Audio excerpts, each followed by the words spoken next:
bring us into this late evening conversation in ways in which our wisdom emerges in uncommon ways. Provide for us insight, inspiration, and community so that we might discern our next steps forward. We pray your blessing upon each and every one on this call and all of our colleagues, both clergy, leader, and lay throughout our network. We pray, O Lord, that you would give us all the strength and the courage to do what it is you have us to do tonight and every day you give us breath. This we pray. Amen. Amen. Amen. Amen. Thank you. Thank you, Robin. So we have an agenda. Hopefully you saw, a lot of this has been moving quickly on the ground. So we did our best to get you an agenda through the clergy listserv, and we'll be following that one this evening. And we're going to start off with a review of the past week from Reverend Holston and Elder Melanie Dubois and Reverend Tyler as well. We'll pick up some pieces and then we'll move forward. So Reverend Holston, could you kick us off? Okay. Thank you, everybody, for being on the call. Many of you were at the actions this week, and so I'll just give a brief synopsis of that, and I'll kind of focus on the first meeting that we had with the CEO, former CEO, board chair Howard Schultz, through Larry Krasner's office, since it was just myself, Bishop Royster, and Reverend Tyler present at that meeting. Obviously, we had the call on Sunday night, which many of you were on, that led to the action on Monday. Many of us, a few of us, joined together at about 2 o'clock to try to carve out some demands together. Myself, Reverend Tyler, Pastor DeBose, Reverend Hugh of the Ethical Society, and a few others joined in and chimed in with us around those demands. And then, of course, we moved to the action, and you saw the action on Monday. You came down there and you saw Councilman Kenyatta Johnson present as we walked down to the Starbucks. He scheduled a press conference right at the same time as our protest. The next day he called me and apologized. Spent about a good 10 minutes apologizing for doing that. And I accepted his apology on behalf of Power, and left it at that. I thought that that was not a positive situation for him anyway, so I just left the matter at that. And then you're aware, of course, that we went in and were in the Starbucks for about an hour. And thank you, everyone who participated in that sit-in, the 50 some odd people at least that were in that Starbucks. Thank you for special thanks to Rabbi Sean and, of course, Reverend Nick, who were leading us in song. It was a powerful spiritual moment for all that were present, and many individuals who were there who were lay people, and even some of our organizers were very moved by the power of that sit-in moment, and we're thankful for it.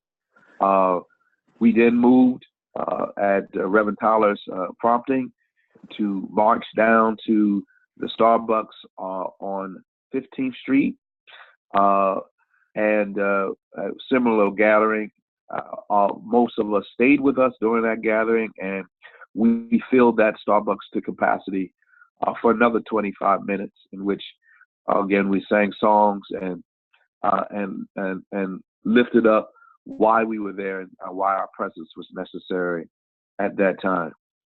Then we moved on over to the Bellevue and tried to get into Starbucks there, and was met by a police presence that would not allow us to even enter the building.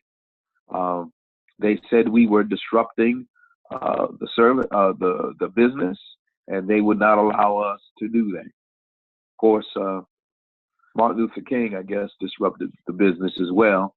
And so many other sit-in leaders of the 1960s, it seems funny that would be a reason for not allowing us to continue the protest that they knew we were present to do.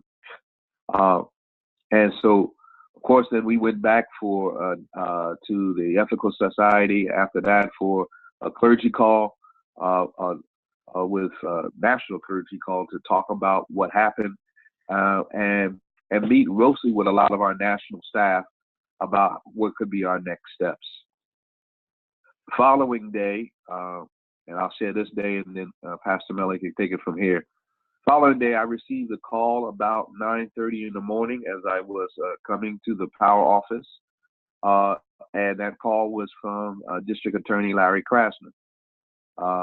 He told me that he was asked to have a meeting with the Starbucks CEO, Howard Schultz, and wanted the presence of power in that meeting. Wanted myself and Reverend Tyler, and then Reverend Tyler called Bishop Royster, who was in D.C., to give us the national presence through the PICO network. Krasner wanted us in the meeting because he didn't really have much to say. The Schultz, the situation and the case was withdrawn, so it's not really much to say there.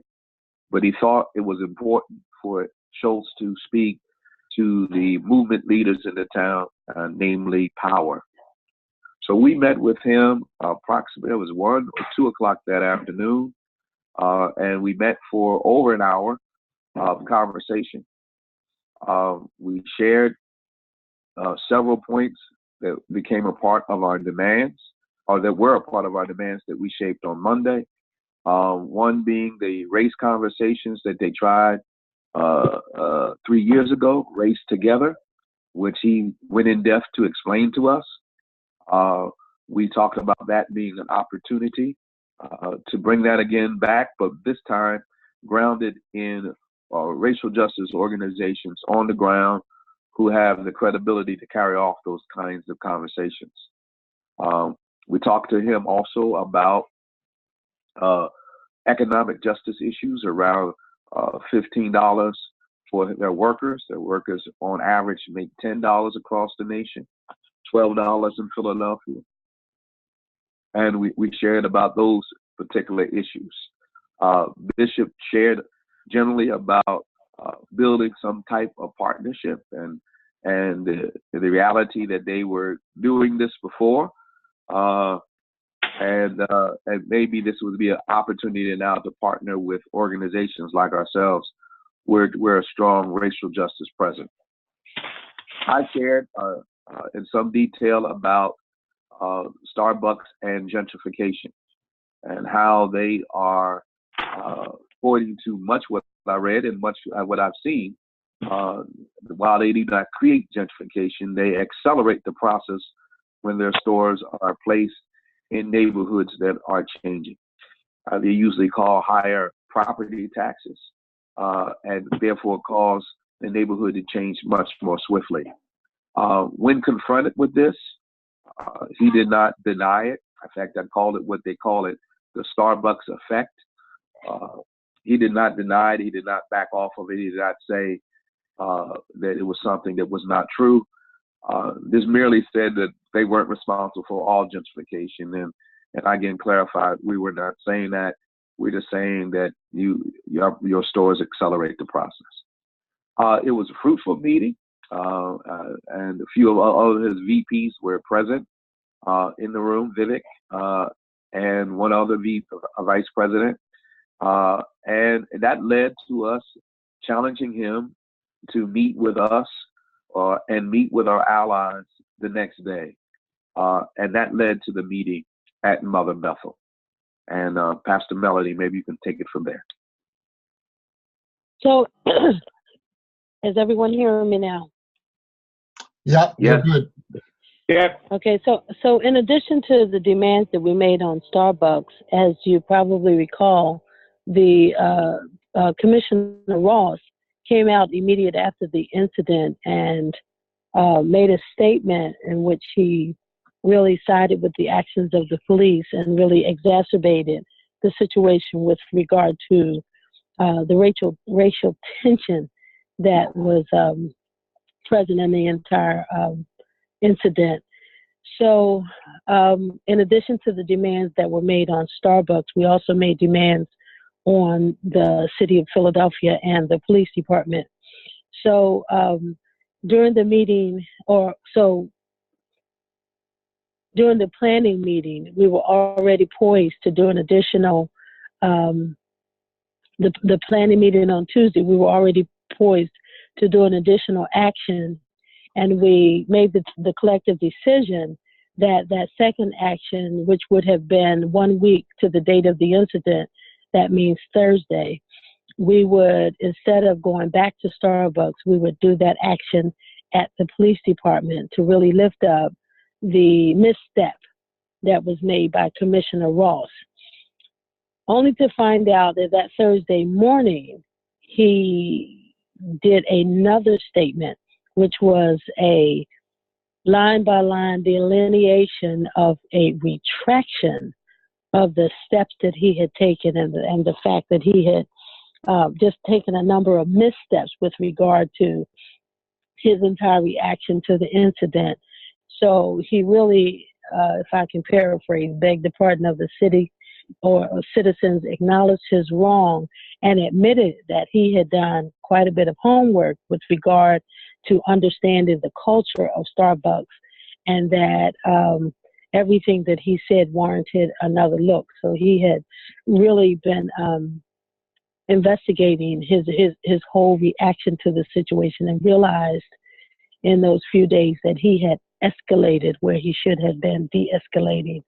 So the protest march on Thursday was with regard to, in response to his position that Saturday, and it was already planned by the time he made the retraction on Thursday morning. However, it was deemed by this team that the beat stops at the mayor's office. So we started the Thursday march at 8th and Race, the Roundhouse, and we ended it at City Hall so that we can make the statement to the mayor, that the beat stops there. In the meantime, if I can go back to where ED left off, on Wednesday, we convened at the behest of the owner of Starbucks, Howard Schultz. And he brought a team of about 8, and in the meeting that ED just alluded to, it was requested that we not only bring additional power people to the table for the Wednesday convening, but that we would also bring our partners in who are mainly out of the MLK Dare Coalition. And these partners also have a stake in the community and in social justice for the community and the citizens of Philadelphia. So they happily agreed to that. And we had a convening at Mother Bethel at 10 o'clock on Wednesday morning that consisted of roughly about 40 people altogether, 8 of whom were Starbucks leaders, the owner and the leaders. And it was at that time that they were able to hear the perspective of the community, and it was a wonderfully diverse. We really have to commend ourselves, not just for the diversity that exists in power, but for the intentional diversity that existed in the room with the leaders of Starbucks. And they heard. And one of the things that I kept emphasizing was that it was an opportunity for us to be heard, but we also presented an opportunity for them to be heard. And it was a very, very, I don't know, it was just a good, welcoming conversation. And things were stated very emphatically, but it was reflective of who we said we are as a faith community. So there might have been pain or hostility, but nothing was presented with any level of hostility or with any level of rage. And yet, you could sense that there was pain there. So it was just a very productive meeting. The outgrowth of that was that Howard Schultz invited those of us who were assembled there that we would consider coming to a meeting in ATL to see some aspect of what they do. Because I guess in that moment he realized that they hadn't really, like Howard's issue, we don't celebrate ourselves enough. So we do a lot, but everyone or many don't know exactly what we do and how much we accomplish unless we're credentialing ourselves in a meeting. We don't brag much. So he realized, I guess, in that moment that he doesn't brag much. And so a lot of what Starbucks does was not apparent to many people in the room. And so as that unfolded, we realized that they were making a gesture in the right direction. And of course, we added that it was just a gesture and that there needed to be more.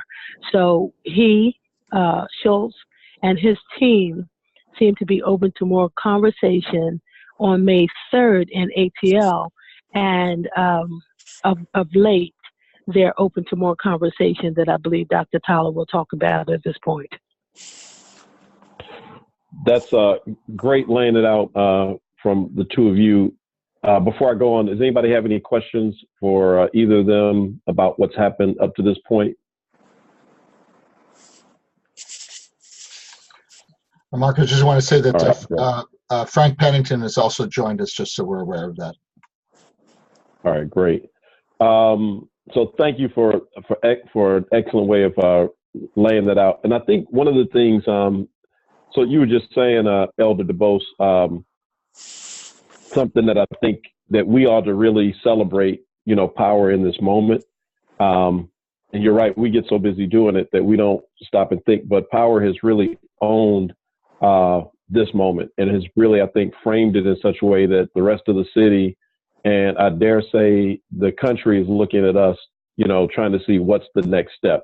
By the way that we were very clear in the very beginning that not only is this about Starbucks, but this is also about policing, and not just policing, but the accountability that the mayor has in budgeting and around the kind of demands that we had that have budgetary implications. And so I just think that that we, especially in the clergy caucus, ought to really affirm that and own it in this moment. So since we've met the last time, I've been in contact with Starbucks and with the city. Well, Starbucks has actually reached out to me by email, excuse me, and asked to convene a meeting with us on this coming Friday morning. They'll be in the city. Roz Brewer, who is the COO, former CEO of Sam's Club. She was not at the Wednesday meeting because of a conflict with her daughter, but she will be in the city, and she and Ravik, who is the head of public affairs and also over the Starbucks Foundation, will be here. So again, they're looking to meet with us. On the mayor's side, I did send a formal request in to Mike DeBerdinas, the city manager, asking for a meeting with the mayor and police chief, along with our original demands. And Mike got back to me on Friday, said that they're trying to convene that meeting, wanted to know exactly who'd be in the meeting. I said, clergy from power. Okay, well, exactly kind of who? I said, I don't know, clergy from power. So, of course, sounds like they're trying to cherry pick who gets to come to the meeting, but this is our meeting that we're asking them to come to. So it'll be one of those whosoever will once we get a date worked out from the mayor's office. But again, we know the Starbucks wants to come in Friday. Additionally, when Starbucks emailed me on Friday, they also said that they wanted to give $5,000 toward travel for anyone who wanted to go to Atlanta. I know a few of us have kind of kicked that around, and I think at this point, unless somebody has a different take on it, the feeling is that if we do go to Atlanta to see their youth build program, that we would do it at our own expense, or I'm not sure, ED, I'm speaking for you now, whether or not Power has that in its budget to kind of designate a group to go, but that we would do it on our own as opposed to, yes. Hello? All right. I'm sorry. I thought somebody was jumping in. Keep going. Yeah, that we would do it on our own as opposed to having Starbucks pay for it, so that we don't give the appearance to anyone in the community or even within the organization that, now all of a sudden we're taking money from Starbucks, though I don't think anyone here would think $5,000 is a large sum of money. To some people, however, it could be viewed that way. So, so before I go forward, are we all on the same page with that? Yes. And you can right. just do a thumbs up or vocally say yes, or your silence will be interpreted as support. Yes. Great. Yes. Yes. Okay, great. And so we can get to the next step. We'll talk to the ED about what the budget is. I know I could get a ticket and pick up a ticket for another 1 to 2 people from the church budget, but again, we'll just, we'll see what happens. So the next step under bullet point 4 on the agenda that Rabbi Sean sent out is around the process. This is moving fast, obviously, and a lot of information flying back and forth. We have national partners at PICO who want in on this, and what we kind of actually said on Tuesday, Reverend Holston and Bishop Royster and myself, to Mr. Schultz, is that one of the benefits of Power's relationship is that, number one, he knows he has a problem in Philly, but really he has a problem across the country. And so we have the ability to scale this up as well. Whatever we do here can go out big as well and be replicated, which is a part of why we asked Bishop Royster to come to the meeting with us. So in the sense of process, what we'd like to propose and get your feedback on is a steering committee or task force, or call it whatever you may, a group of 7 people who would represent us in these ongoing conversations, both with Starbucks and the city. And because this issue hits overlapping campaigns, I mean, if you think about it, it hits the clergy caucus, obviously, economic dignity, live free, our white allies, and the board. What we would like to do is propose a group of 7 that would represent those 5 areas, and that they would serve as the steering committee, supported by the executive director and the staff as ex officio members of that task force or committee. And so let me just throw the names out for you and then get some reaction. Reverend Tyler, just before you do that, I think, can I just give that quick philosophic background before you propose the names? Sure. That's fine. Go right ahead. Yeah, so just to understand the context of this, and this is something that would go to the various teams involved as well, that we want to, honor how we work together democratically, and that the various issue areas develop their own, through consensus and through the Legislative Assembly, that bring forth that we all vote, just like we did recently and reaffirmed the climate justice, portfolio as an expansion from the green jobs piece through economic dignity for its own piece. And so we did that all as a collective, even though the work is really being done through the teams as well. So when we redid our governance process, there was about 50 of us or more that were there at the retreat center, while Bishop, I can't remember if Bishop Royster was still here or if Reverend Holston had become RED at that time, but part of that was to give a discretionary area, both advisory cabinet, and also to have a response team when issues arise on the ground that are that day, or just like what happened last week. So we realize that we're now playing on a larger canvas, that this is about Philadelphia, and particularly the police issue, of course, the racial justice issue, but we're also now being invited to a larger table that has national impact, hence the connection with PICO nationally. And we even had a clergy call that PICO National set up, and some clergy from around the country joined us that other, I'm forgetting the days now, if that was Sunday night, I'm not sure exactly, as witnesses, understanding that they were bearing witness and supporting us developing our local, with an ear towards what might, roll out in the future. And of course, that's before we had met with Starbucks and before the police commissioner had shared with what he did. So we're moving into this other territory that is both covered and not covered by our governance structure. So to make sure and be in support with Reverend Holston as our ED, all the chairs of the various issue areas in this, particularly Live Free and Economic Dignity, and also that as a clergy caucus, we have work that we do in alignment with all the teams, and sometimes take the banner up, as we did post Charlottesville and other times, to arrange things and bring everyone in collaboratively.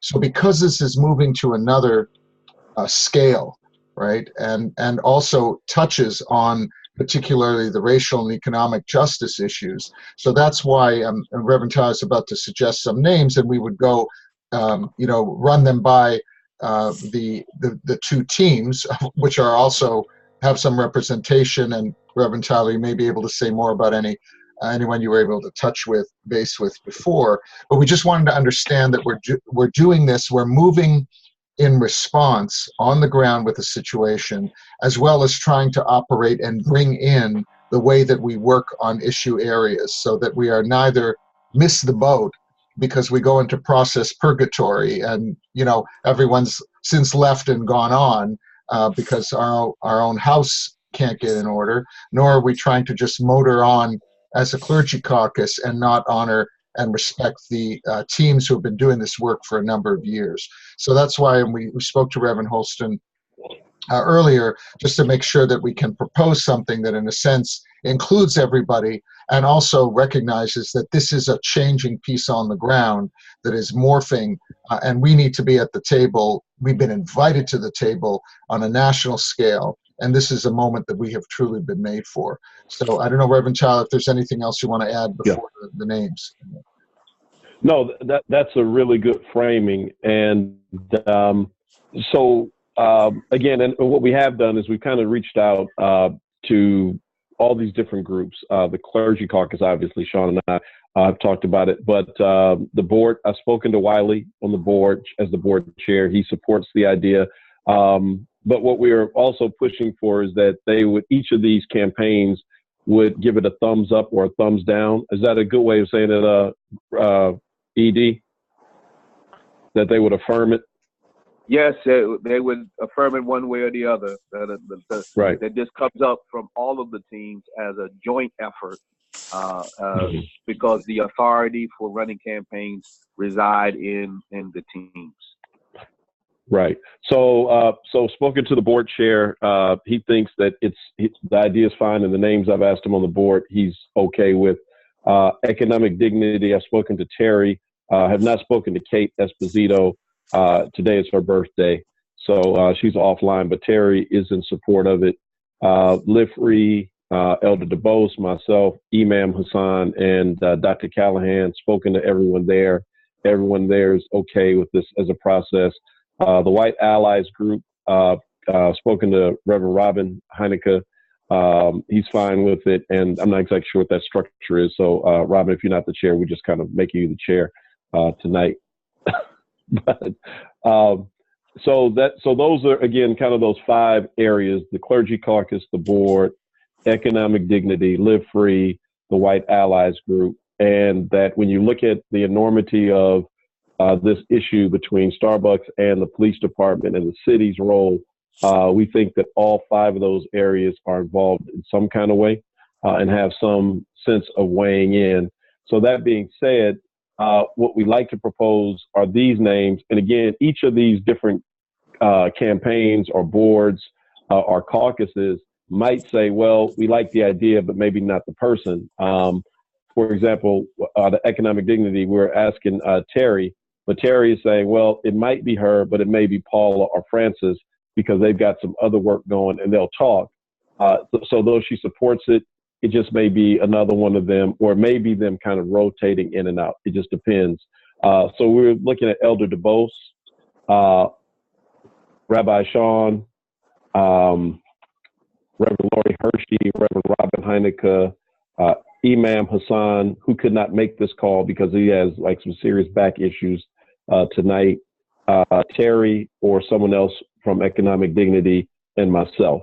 That those would be the 7 persons to organize this. And this would also, we hope, kind of answer the lingering question always within power. How are decisions made? Who made that call? How is information being shared?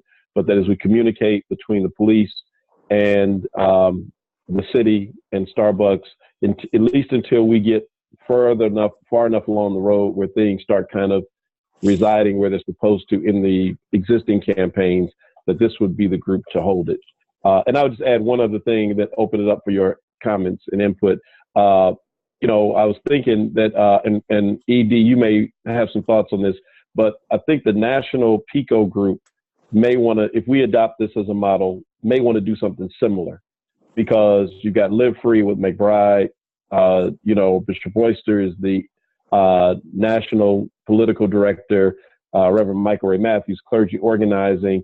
So I think we too need to know kind of, you know, a place that we go to with PICO that is centralized, and we're not talking to multiple people there and replicating conversations unnecessarily. I'd had to give that some thought. I don't know if their structure kind of replicates ours. Power tends to be a little bit different than everybody else. But but that is something that's worth the conversation pursuing, though. Yeah, I think so. Comments, even if they're not necessarily replicating, there would be something we would want in support of the way we do things here is for them to relate to us in a similar fashion, so that, you know, if we have our structure and we have our you know, chair of this task force that's moving forward, and Reverend Tyler, or the other people, that you know, we're not all getting different communications from different people, but they respect the way we're doing things here, and then we can honor, you know, however they set up. So recognize just how to do this, especially if you're on the phone. I'm going to unmute everyone. Hopefully there's not too much background music noise right now. And then if you had anything to say, if you can vocally just identify yourself on the phone. Hugh has something, he's raised his hand. So Hugh, why don't we start with you, and then we'll go to see if anyone's on the phone, so that, you know, we don't leave our phone folks second-class citizens here. But you start us off. Thank you. Yeah, I'm actually, I left an event. I'm in my car. I need to go back. So this sounds great. Good plan. My one question is, I didn't hear one of the names, but do we have only, is there one woman or 2 women represented in this group? 3, possibly 4, I think. Great. Thank you. Thank you. Okay. Thank you. That's right. Dubose and Terry. Okay. Thank you. That was, I didn't get that. So that's good to hear. So Great. I'm giving it a thumbs up, support it, and I'll probably sign off in a minute or 2. Thank you. Thank you. Thank you for your leadership too. Your words have been inspiring this last week. Anybody on the phone that wants to respond to Reverend Tyler proposal on behalf of our unofficial task force that's now becoming official? Really sounds well thought out to me, Frank Pennington. Thanks, Frank. Robin? Yeah, I just wanted to weigh in on the White Allies cohort. We're really not organized as a committee or an ongoing group. I think it would be helpful. However, we're going to get buy-in from the other strategy teams. That I'd want to get that out to the folks so they knew what was happening, and that this is the recommendation, so that they can at least weigh in. Yeah. And that's fine. And again, some of the folk are, so some people like Economic Dignity is already meeting tomorrow for their own meeting. And also I think the board is meeting tomorrow, already in a regular meeting. So Robin, however you feel comfortable, but I think that, you know, for a lot of reasons, to have you on, and I'm sorry, I'm just, somebody's car, but I'm sorry, just distracted by the video. But yeah, however you choose to do that, and yeah. Okay. All right. I would say, if I could just add to that, Mark, that because it's not structured as an issue area, sort of legislative assembly authorized, Robin, and yet a core part of what we do, I think just kind of communicating what's been proposed and getting affirmation, because at the same time, I wouldn't want set a precedent if we had a group that any of us were working on that suddenly that was like on parallel, or a group like could then say, Right. well, I know the issue team said yes, but three of us feel it should be somebody different. And, then I think it kind of, I just wouldn't want us to set a precedent in that way, while at the same time we're trying to honor the constituency by having you involved. But you're also clergy caucus, and you dovetail in a lot of different areas.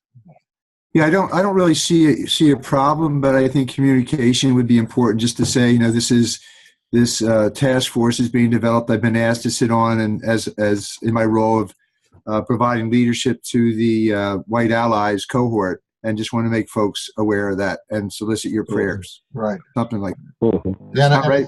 I think so too. That's a good model overall, Reverend Holston. I know Gwen, you're on as well. That if we get the 2 thumbs up, and we're just about there, pending, Karen and are you doing a quick check-in, Robin? That we think through what's also the communication to, the membership in general, so that people aren't left behind, or they're not just seeing something on Democracy Now! And they go, oh, good, I'm glad they at Power are doing something, about this. So we tend to inform each other on the clergy caucus through the listserv, but I just want to make sure that, it's also covered that way, that people are at least aware of, that what we're doing, and how this thing is evolving. Right. Is there anybody else who hasn't spoken yet? Hi, this is Reverend Bronner. I think it's an excellent idea. I just would like to be made aware of the updates, just so I can follow along and be of any assistance if possible. Great. Thank you, Reverend Bronner. You're on the listserv, yeah? Okay, Yeah. good. All right, great. Yeah, I would just say one thing about the staff. Staff has always fully participated on any of the teams, and has been very vocal in their concern or thinking around the strategies of the teams. Just want to make sure, even though it's an ex officio role, that people understand the staff will be participating and sharing their thoughts, sharing their ideas of how we can move forward together, like they do on every other team. We're counting on that. Yeah, thanks. Okay, are we good, Reverend Tyler? Does that get us to where we can be at this moment in time, short of a couple other, cross the T's? Yep. Okay. We wanted to let you know that the demands that we had started with, and now of course continue to morph, and what will be prepared for Friday. What's wonderful is we actually have the scheduled clergy caucus call this Thursday at Mother Bethel, and that's from noon to 2. Actually, Gwen and Reverend Holston, if you could just alert the staff as well, just to make sure. Well, I'm sure my staff at Michigan would love a bunch of pizzas and salads. Just make sure they don't go there this time, and go to Mother Bethel. And I know we had made space for the mayor's office initially to have a substance chunk around the opioid crisis. We bumped them from that last meeting to, not bumped them, and actually they weren't quite ready yet either, but we made the arrangements for the mayor's office to come this time. We're not going through the demands right now, because we'll have them tweaked and available for the clergy caucus at Thursday. Reverend Tyler, I don't know if there's anything more to say about the mayor's office piece for Thursday at this point.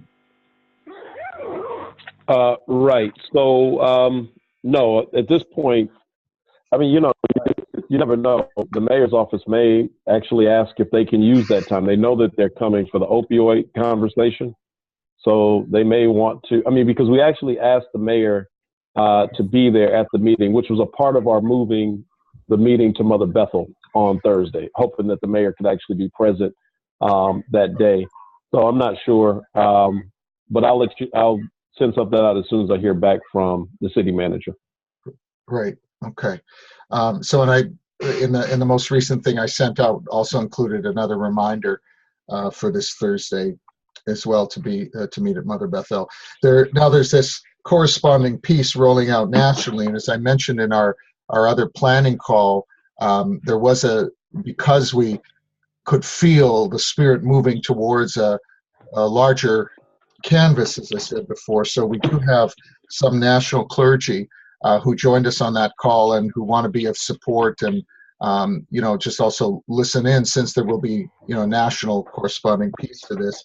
So there may be a national call for clergy that will happen possibly as early as Tuesday night, or possibly Thursday, more likely after our call, so that we'll have more to bring to them. And that's by way of kind of rolling out our way of working together collaboratively, as well as planting some of the seeds that, if this does go viral in that sense, that we already have some clergy and representation in various other cities who have been in on some of the formative pieces here and can now roll with that. So that information will come out, and either Reverend Tyler or I will put that out as soon as we hear, in touch with Bishop Royster, and others.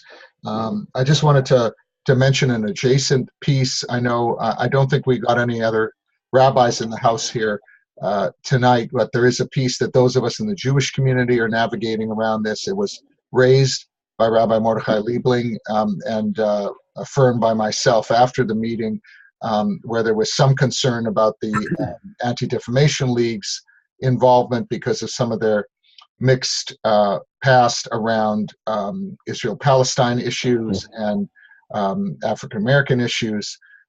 It's on, a lot of that goes to the prior ED and not the current ED, Greenstein, who's someone that Howard Schultz had initially brought in, not as ADL, but just as somebody to weigh in because of the Make a Difference program and things that ADL have done for diversity and pluralism.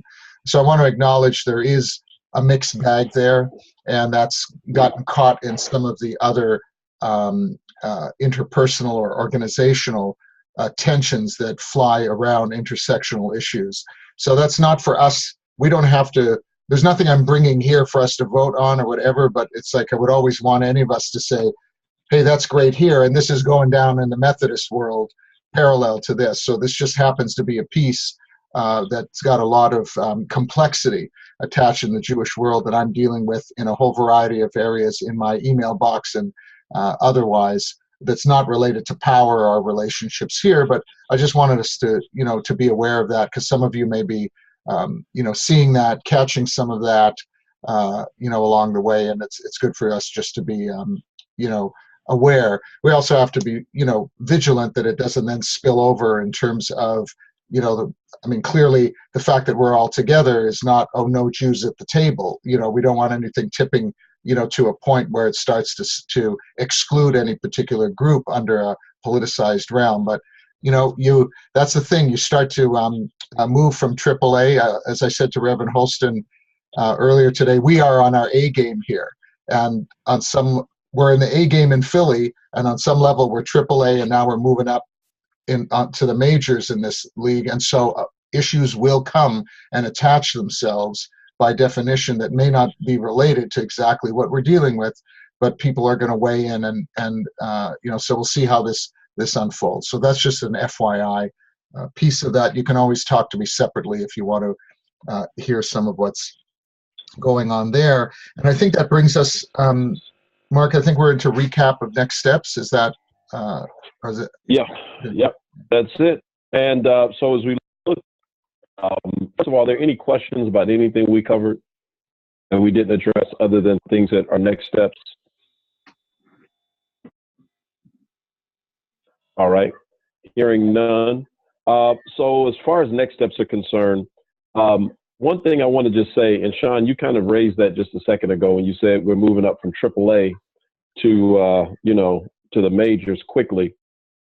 So I got a phone call this morning. Since we're recording this call, I won't, go into too many details. I'll kind of leave it vague. But I got a phone call from Philadelphia. I can stop the recording now if you'd like. And no, it's okay. Because what I'm saying will probably be helpful for people who get a chance to watch it later. But a political operator here in the city of Philadelphia, a person who's never reached out to me in this way before, kind of a frequent caller and listener of my show, and often been kind of critical of, the kind of stuff that we do.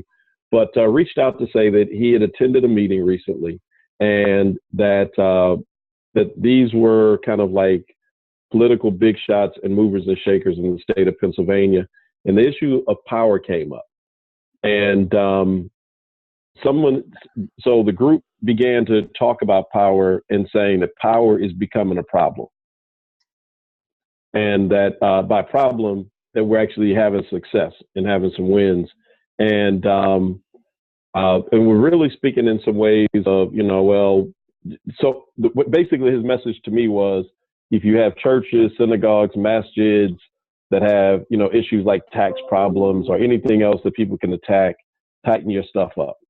Because just, he spoke up on our behalf in the meeting, he said, but it reminded me in that instant, when I got the phone call, that we may still look at ourselves as the group that couldn't get a meeting with Mayor Nutter or got laughed at by, people throughout the city 8 years ago, but that's not how people view us now. And we should probably take that serious just as we move forward, recognizing how people view us, even if we don't see ourselves that way. Thank you, Reverend Tyler. And I guess I would just add to that the spirit that moved through all of us, theistic or non-theistically, because I want to also, in deference to our secular humanist friends, I'm proud that we, our clergy caucus and our, power family here includes an expansiveness that includes them as well, that the way we showed up and the way that we move with things, both planned and unplanned, but the years that we have spent and the trust that we have built that allows us to hold process and hold ourselves accountable while rolling with relationships, passing the baton where needed. People have been actually asking for the Power CD, and they want to learn the songs we sang in Starbucks. And so, I've talked to Reverend Holston and Pastor Nick, and we're going to, try to work on some of these things, even YouTubes or whatever. So how did we get there? We got there from all the work we've done preceding, and by trusting that movement of truth and faith and spirit through us. So I just want to speak that in, to our meeting here tonight, that is the place to keep on coming back to. I love and hope that you have spoken about so passionately, Reverend Holston, in many times as the basis of our work. That's not just a nice bumper sticker, that we're going to need that moving forward, as the message goes broader, even within our own city, never mind beyond, not only for the reasons you just mentioned, Mark, but as we move into these places that people will look for and notice where we're off with each other and can exploit those particular moments. So if we come to a table and we've got a bit of stuff with each other and we bring it to that table, as opposed to like the unified field theory that we presented just organically, as Elder Dubois has said a number of times, the organic peace that builds on trust. So I wanted to name that in a prayerful way, because that's precious. That doesn't happen every place. And often when things, you can be on standing at the feet of the salvation of the universe, and then the guards come in and everyone's like, well, I don't know. We know a little bit of gospel story in that regard. So I just want us to keep, not a group think, or not that we can't be outspoken with each other, but just, aware of the blessing of the work that we have done, and not to take it for granted, and keep leaning that in on that. So if something does arise, bump in the road, a word that one of us uses that irritates the other, or a process piece we feel is missing, let's just keep bringing it to each other in trust and in love. And for me, that's doing the work, even before we show up to the table. Right. So one last thing that I have as far as next steps, we are still holding, we're reserving the right to take another action against Starbucks, but we're just recommending that we wait until we meet with them on Friday to see what comes out of that meeting. We know that nationally, people in Pico want to know as well, will there be another action? Are we calling for something nationally? But we want to, and we're thinking of how to craft that message. We want that message to go out in such a way that Starbucks knows that we have that stick. We got the carrot when we meet with them, but we also have the stick. So when we meet with them on Friday, that they will know that the potential of having a successful meeting Friday is that the following week may be followed up with a one-day boycott or whatever of Starbucks. And I think likewise with the mayor and the city as well, if they drag their feet too much, that we may have to do something again to get the mayor's attention. And I will say this on a funny note, God moves in mysterious ways. Those of you who were at the town hall meeting, the mayor told us after that town hall meeting, New Vision, that he would never meet with us again about policing. Well, he's meeting with us about policing. Yep. So that's all I have. Okay. All right. All right. Well, Reverend Brown, could you give us a little sealant, tie us up a little bow, and tuck us in for the night? Sure. Thank you, O Holy One, for the good work that we are doing, for giving us these tasks of which we do not know. Help us to know your presence. Help us to know that we are doing the work you would have us to do, and help us to not be weary, to run and not grow weary, to walk and not grow faint. In your name, amen. Amen. Amen. And I'll take All right. I'll take 9 o'clock. condolences for the Raptors' loss tonight Awesome. during our call, and let's hope that the Cavs somehow redeem themselves as well. So blessings for the night, everybody. You said the Cavs. Oh, get off the Right. phone. I have family loyalties, okay?